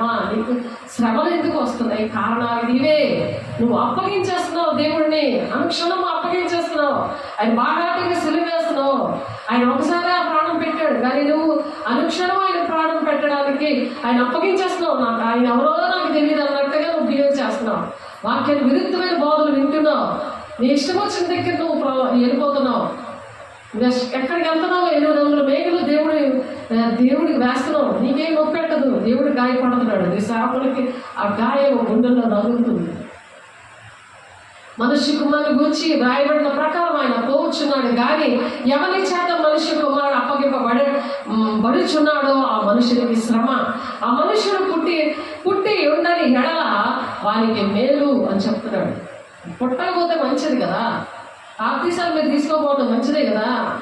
సగ్గంలో ఉండి మీరు నులువెచ్చలేని పరిస్థితులు ఉంటాయి. నోట్లో నుంచి ఊమ వేస్తానంటున్నాడు దేవుడు. ఊమ వేస్తాను అన్నాడు కదా. మీరు వెచ్చగానే ఉండండి, నులువెచ్చగానే ఉండండి. మీ దేవుళ్ళు పుట్టకపోతే అది చాలా మేలు కదా అని దేవుడు మాట్లాడుతున్నాడు. యోధాలాగా ఉన్న ప్రజలతో దేవుడు ఈ క్షణాలు మాట్లాడుతున్నాడు. దేవుడు బిడ్డ మరి మరణం పునరుత్థానం గురించి మరి అక్కడే చూడండి. మార్కు సువార్త 12-25 వచనాలు, లూకా సువార్త 22వ అధ్యాయం 7-20 వచనాలు, యోహాను సువార్త 13-1-38 వచనాల్లో ఈ అద్భుతకరమైన మరి బల్లారాధన కోసము దేవుడు ఆ రాత్రి, ఆ చివరి రాత్రి యెరూషలేము మందిరంలో ఆ శిష్యులతో భోజనం చేస్తున్నాడు. మరి పస్కా పండగ అది చేస్తున్నారు. పస్కా పండగ మరి దేవుడు 3.5 సంవత్సరాలు ఈ భూలోకంలో ఉన్నారు. 33.5 సంవత్సరాలు ఆయనకి అప్పుడు వయసు. ఆ 33.5 సంవత్సరాలలో 3.5 సంవత్సరాలు భూలోకంలో ఉండి మనుషులతో ఆయన గడిపారు. ఆ 3.5 సంవత్సరాల్లో 4 పస్కా బలులు జరిగాయి. ఆ 3 పస్కా బలుల్లో దేవుడు ఉన్నాడు. మరి లాస్ట్ పస్కా బలి 3వ పస్కా బలి అన్నమాట ఇది. కాబట్టి 4 పస్కా బలి పశువుగా ఆయనే బలైపోయాడు ఆయన. కాబట్టి ఇక బలులు అర్పించే పరిస్థితులు లేవు. మనం వెళ్ళి యెరూషలేము వెళ్ళి బలి అర్పించి అలాంటివి ఏమి లేవు. ఆయనే బలి అయిపోయాడు. అందుకనే తెర అడ్డముగా చిరిగిపోయింది ఆయన చనిపోయినప్పుడు. దేవునికి మనకి మధ్య ఏమి కూడా గోడ అనేది లేకుండా, నువ్వు ముఖాముఖిగా దేవుడితో మాట్లాడుకోవడానికి నీ పాపములన్నీ ఒప్పుకొని యెషయా 59:1-2 ప్రకారం అన్ని ఒప్పుకున్నప్పుడు ఆ గోడ అనేది దేవుడు తీసివేస్తాడు. నాకు అలాగే ఆ గోడ, ఆ నేరాలు, ఘోరాలు, చిట్టాలు, మరి సీరియల్స్, ఈ 3 అనే గోడ అడ్డంగా నిలబడింది. ఆ ఒప్పుకోగానే సినిమా చీకటి ఆ కళలో బయటకు వచ్చి అందరూ ఎక్కడైతే పుట్టి పెరిగానో అక్కడ నన్ను కత్తి పట్టుకొని నన్ను చెప్పడానికి పరిగెడుతుంటే నేను ఆస్తులో భాగం ఇచ్చి అక్కడ పరిచర్య రాత్రి పనులు చేసి మరి దశభాగాలు ఇచ్చి అన్నీ చేసిన ఆ చర్చి పాస్టర్ అక్కడ ధనాపేక్షతో అక్కడ ఉన్న వాళ్ళని అలాగా బోధిస్తూనే ఉన్నాడు. కానీ ఆ సాతాను సినిమా దేవి నన్ను వెంటాడుతుంటే కత్తి పట్టుకొని నన్ను చూడలేదు, మొక్కం కూడా ఇలా తిప్పలేదు. వెంటనే నాకు అర్థమైంది నా దేవుడే నన్ను రక్షిస్తాడని. ఎందుకంటే మనుషులు నమ్ముడి కంటే, రాజులు నమ్ముడి కంటే యెహోవా ఆశ్రయించిన మేలు అని. అందుకని యెహోవాకే నేను కనెక్ట్ చేస్తాను నా ఆత్మీయ పిల్లలందరినీ. నేను విగ్రహంగా ఉండను. మీరు ఉన్నప్పుడండి మా పాప బాగుండేదండి, వెంటనే జ్వరం వచ్చేస్తుందనని యోహాను మహిమ అని 2 భార్య భర్తలు ఆ పాప చనిపోయిన పరిస్థితులు వచ్చినప్పుడు నాకు కనెక్షన్ కాదమ్మా, నా మీద ఆధారపడకండి, మీరు దేవుడి మీద ఆధారపడండి, మీరు దేవుడితో కనెక్ట్ అవ్వండి. నేను ఉంటే పాప బాగుంటుంది, లేకపోతే బాగుండట్లేదు అని అంటే అది కాదు పద్ధతి. దేవుడితో మాట్లాడండి అని అంటే నాది 4th ఫ్లోర్, 5th ఫ్లోర్, అది 3rd ఫ్లోర్, కింద ఫ్లోర్. ఎప్పుడైతే కనెక్ట్ అయ్యారో దేవుడు వాళ్ళకి కనబడడం, మాట్లాడడం స్టార్ట్ చేశాడు. దేవుడికి మహిమ కలుగును గాక. అలాగా దేవుని బిడ్డని ఇప్పుడు కూడా అలా మర్చిపోలేరు అసలు.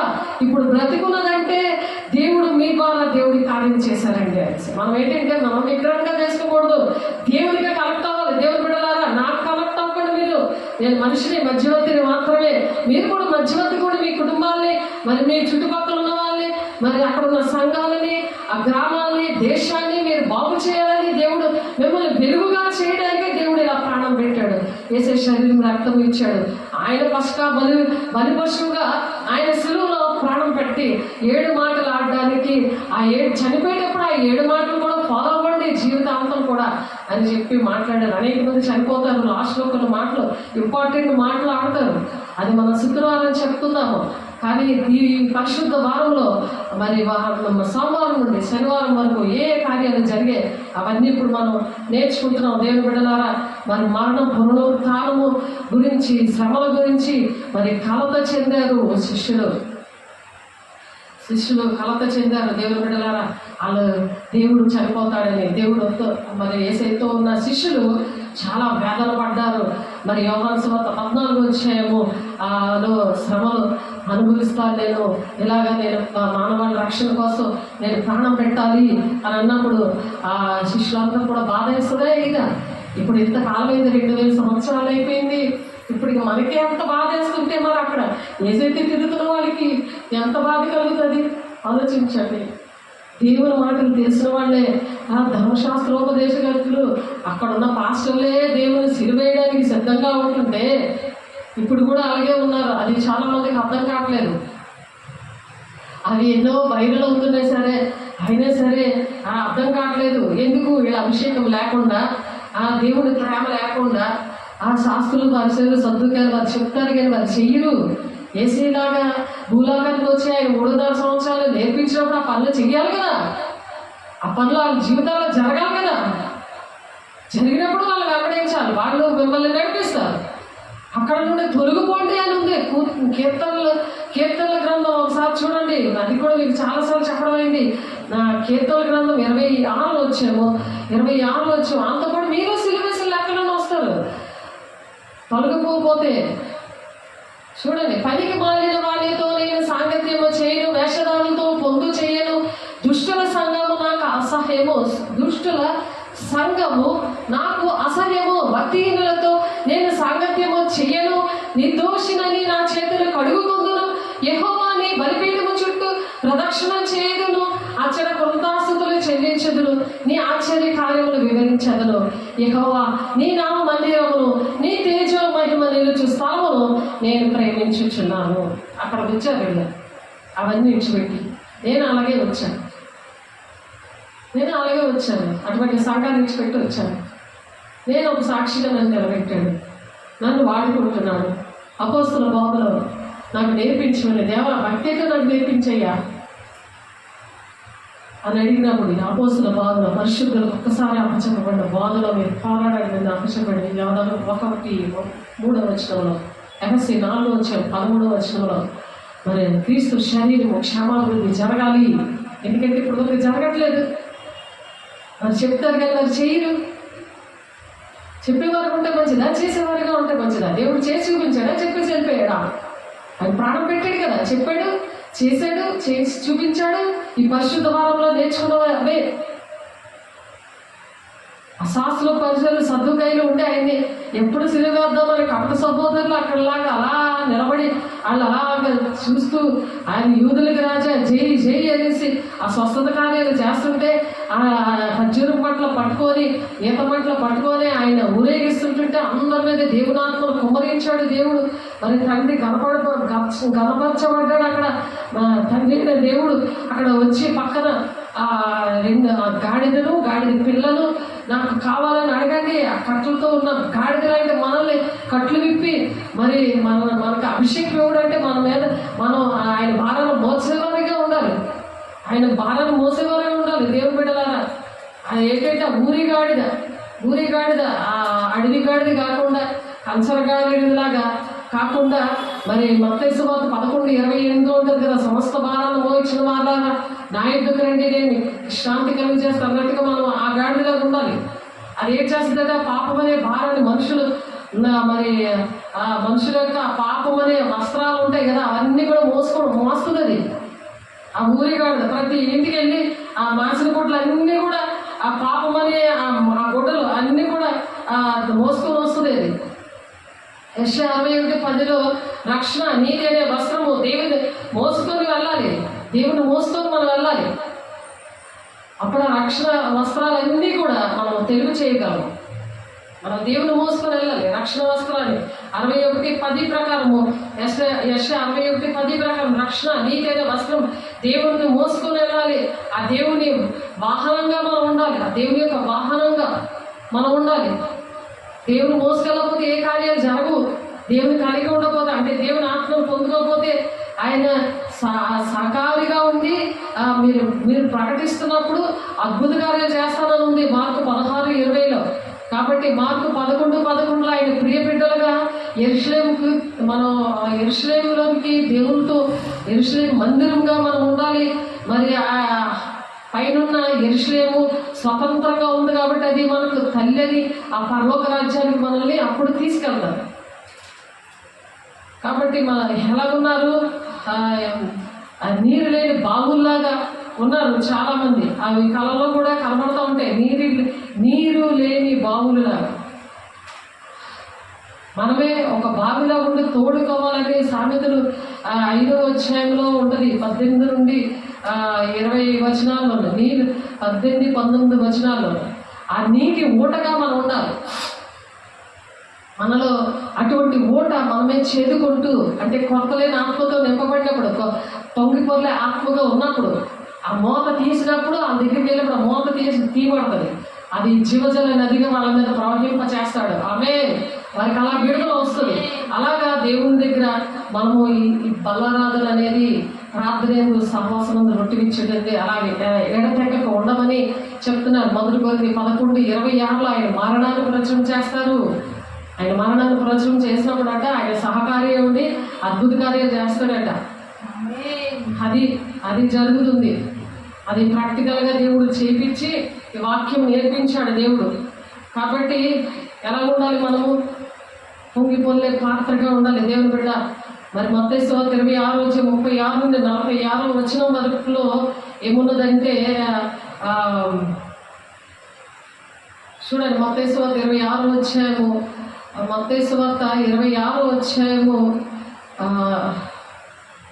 26 అధ్యాయం, మత్తయి సువార్త 26 అధ్యాయము 17 నుండి 29 వచనం, 17 నుండి 29 వచనాల్లో పులియని రొట్టెల పండుగలో మొదటి దినమందు శిష్యులు యేసునందుకు వచ్చి పస్కాలు భుజించుటకు మేము నీ కొరకు ఎక్కడ సిద్ధపరచవాలని అడుగుతున్నారు. దేవుడు మరి ఆ సాయంకాలం అయినప్పుడు ఆయన 12 మంది శిష్యులతో కూడా భోజనానికి కూర్చున్నాడు. అక్కడ ఆ మేడగదిలో వాళ్ళు యాక్సెప్ట్ చేశారు. వారు భోజనం చేయించుండగా ఆయన మీలో నన్ను అప్పగిస్తానని చెప్పారు. అలాగే మనం అప్పగిస్తున్నామేనా సరి చేసుకోవాలి.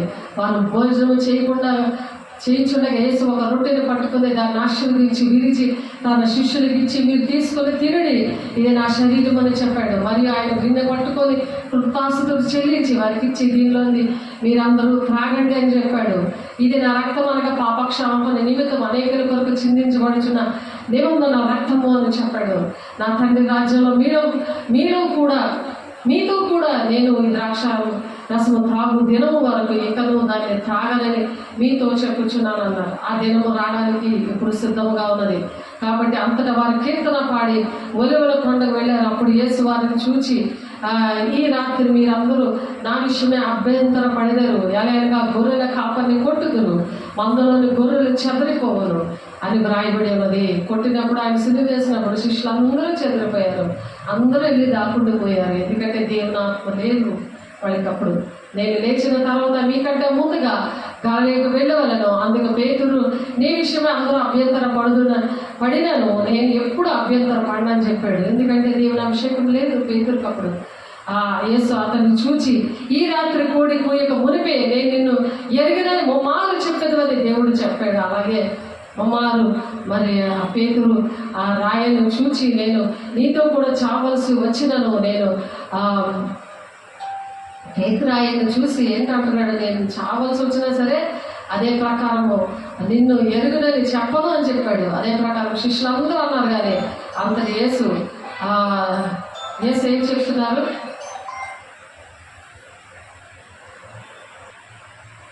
అంతటి యేసు వారితో కూడా గెత్సేమనే అనబడిన చోటికి వచ్చి నేను అక్కడికి వెళ్ళి ప్రార్థన చేసి వచ్చే వరకు మీరు ఇక్కడ కూర్చుంటాడని శిష్యులతో చెప్తున్నాడు. మీరు